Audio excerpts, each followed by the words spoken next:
दोस्तों आईपीएल के दूसरे मैच में दिल्ली कैपिटल्स दो हाथ करती नजर आएगी मुंबई इंडियंस से।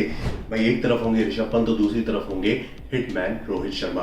अब दोस्तों मुंबई इंडियंस का जो स्वॉट एनालिसिस था, स्ट्रेंथ्स, वीकनेसेस या फिर थ्रेट्स, इन सभी बातों को हमने डिस्कस किया था अपने प्रीवियस वीडियो में, तो आप आई बटन पे जाकर देख सकते हैं अगर अभी तक नहीं देखा है। फिलहाल इस वीडियो में हम कवर करेंगे दिल्ली कैपिटल्स को, देखेंगे इनकी स्ट्रेंथ्स क्या है, इनके वीकनेसेस क्या है और इन्हें आखिर किससे और कब कैसे थ्रेट हो सकते हैं। तो इन सभी बातों की जांच पड़ताल हम इस वीडियो में करेंगे और फाइंड आउट करेंगे अपने सभी सवालों के जवाब। तो दोस्तों stay with us for some time. Channel को अभी तक सब्सक्राइब नहीं किया है तो फटाफट से सब्सक्राइब कर लें, क्योंकि भाई आईपीएल बोनैंजा दोस्तों शुरू हो चुका है, जहां हम दागेंगे कुछ सवाल और आपको देना होगा उसका सही जवाब दिया तो मिलेंगे प्राइजेस। प्लस इंस्टाग्राम पे भी आप हमें फॉलो कर लें, क्योंकि वही एक जरिया होगा हमारा कम्युनिकेट करने का अगर आप प्राइज जीतते हैं। चलिए शुरुआत करते हैं स्वॉट एनालिसिस की और दिल्ली कैपिटल्स की स्ट्रेंथ पर नजर डाल लेते हैं। भाई सबसे पहले तो दोस्तों टॉप ऑर्डर में हमें नजर आती है आईपीएल की one of the most dangerous opening जोड़ी। बात कर रहा हूं मैं डेविड वार्नर और पृथ्वी शॉ की। भाई ये दोनों ही बल्लेबाज दिल्ली कैपिटल्स के लिए काफी फायदेमंद हो सकते हैं। शिखर धवन तो है नहीं, उनकी जगह डेविड वार्नर आ चुके हैं, अपनी पुरानी टीम में वापसी कर चुके हैं और दोनों ही प्लेयर तेजी से रन बनाने की जो रणनीति है उसे फॉलो करते हैं और ये चीज पावर प्ले में काफी फायदेमंद हो सकती है और दिल्ली कैपिटल्स के लिए डेफिनेटली फायदेमंद होगी। तो ये दो बल्लेबाज काफी स्ट्रेंथ प्रोवाइड करते हैं। प्लस इनके अलावा ऋषभ पंत, रोमिन पॉवेल और सरफराज खान मौजूद हैं जो कि हिटिंग करना अच्छे से जानते हैं। तो ओवरऑल अगर हम देखें तो दिल्ली कैपिटल्स के पास हिटिंग एबिलिटी काफी नजर आती है।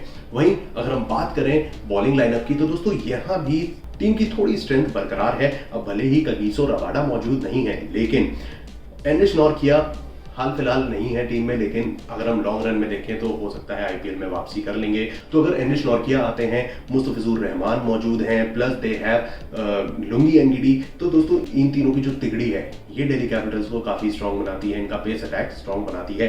प्लस अगर हम इंडियन प्लेयर्स की बात करें तो खलील अहमद और कमलेश नागरकोटी दोनों ही सनराइजर्स हैदराबाद और कोलकाता नाइट राइडर्स रेस्पेक्टिवली छोड़ के आए हैं, दिल्ली कैपिटल्स में जुड़ चुके हैं और इनके रहने से ये जो 5 गेंदबाज हैं ये दिल्ली कैपिटल्स को स्ट्रांग बनाते हैं। नागरकोटी ने अपनी कोलकाता नाइट राइडर्स में अच्छी परफॉर्मेंस दी है और खलील अहमद ने सनराइजर्स हैदराबाद में अच्छा परफॉर्म किया था। तो ये दोनों ही गेंदबाज दिल्ली कैपिटल की एक तरीके से स्ट्रेंथ बनते नजर आते हैं। अब ये तो हुई बात दोस्तों इनकी स्ट्रेंथ की। चलिए बढ़ते हैं दिल्ली कैपिटल्स की वीकनेस की तरफ। क्या खामी नजर आती है दिल्ली कैपिटल्स के खेमे में?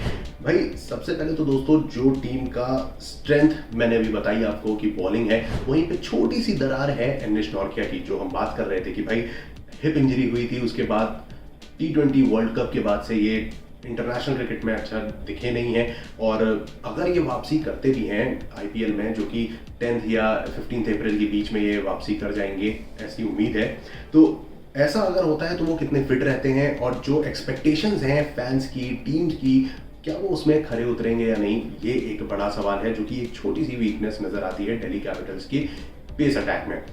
वहीं अगर हम बात करें स्पिन डिपार्टमेंट की तो जैसे मुंबई इंडियंस में स्पिनर्स की थोड़ी सी कमी हमें दिखाई दे रही थी राहुल चहर और कृणाल पांड्या के जाने से, दिल्ली कैपिटल्स के खेमे में भी थोड़ी सी हलचल मचती है। क्यों?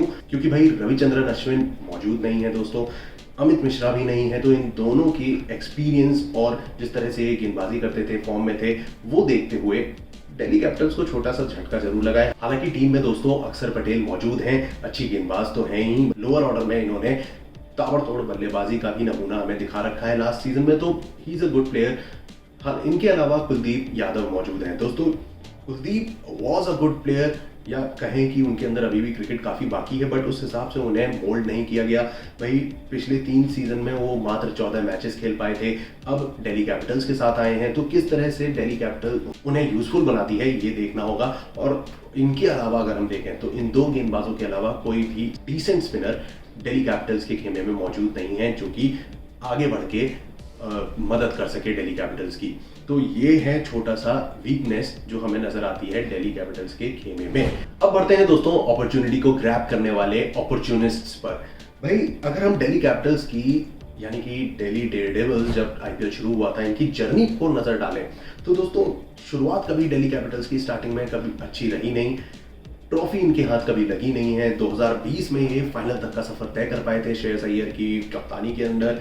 लास्ट सीजन में टीम प्लेऑफ में पहुंची थी अंडर ऋषभ पंत। तो अभी तो फिलहाल अच्छा चल रहा है, और अगर जिस हिसाब से ये तिगड़ी हमें नजर आ रही है पृथ्वी शॉ, डेविड वार्नर और हमारे ऋषभ पंत की, प्लस मिडिल ऑर्डर में यहाँ पर अगर हम देखें तो टीम में रोमिन पॉवेल भी हैं, तो ये जो सब बल्लेबाज हैं ये अच्छा परफॉर्म कर सकते हैं। मेन तिगड़ी है ऋषभ पंत, डेविड वार्नर और पृथ्वी शॉ। ये तीन ऐसे प्लेयर हैं जिनके पास बड़ी अपॉर्चुनिटी है कि इस सीजन ये आईपीएल की ट्रॉफी घर ले जाए। अब इनके अलावा दोस्तों जो अपॉर्चुनिस्ट हैं वो हमें नजर आते हैं कौन? अक्षर पटेल, मिचेल मार्श और हमारे शार्दुल ठाकुर। भाई ये तीनों ही ऐसे ऑलराउंडर हैं दोस्तों जो बॉलिंग तो करते ही हैं प्लस बल्लेबाजी भी अच्छी कर लेते हैं, और शार्दुल ठाकुर तो हाल फिलहाल भैया फॉर्म में चल ही रहे हैं। तो ऐसे में ये तीन इधर एज एन ऑलराउंडर एक अपॉर्चुनिटी मिलते ही भाई उसे ग्रैब करने की पूरी कोशिश करेंगे। तो ये कुछ ऐसे प्लेयर हैं जिन पर आपकी भी नजरें रहनी चाहिए दिल्ली कैपिटल्स की खेमे में। तो दोस्तों ये तो हुई अभी तक बात स्ट्रेंथ्स, वीकनेस और अपॉर्चुनिस्ट्स की। अब बढ़ते हैं इन सब चीजों के बावजूद दिल्ली कैपिटल्स में आखिर अभी भी थ्रेट क्या नजर आता है। अब देखो भाई लोग, ओवरसीज प्लेयर्स तो 4 ही खेल सकते हैं, प्लस अगर हम पिछले सीजन को देखें तो श्रेयस अय्यर और शेवरॉन हेटमायर, मार्कस स्टोइनिस, ये 3 ऐसे प्लेयर थे जो कि दिल्ली कैपिटल्स के लिए संकट मोचन का काम करते थे। अब ये 3 तो है नहीं, तो जो दिल्ली कैपिटल्स की प्लेइंग 11 पिछले 2 सीजन में हमेशा से पता थी कि क्या होगी, वो चीज बनाने में एक बार फिर दिल्ली कैपिटल्स को परेशानी होगी। भाई दिल्ली की टीम को अपनी प्लेइंग 11, बेस्ट प्लेइंग 11 जल्द से जल्द फाइनलाइज करनी होगी, फाइंड आउट करनी होगी कि भाई कौन से वो 11 खिलाड़ी हैं जो शुरुआत से लेकर अंत तक टीम के लिए एज अ बैकबोन हो सकते हैं। तो यही एकमात्र छोटी सी हमें वीकनेस नजर आती है दिल्ली कैपिटल्स के खेमे में।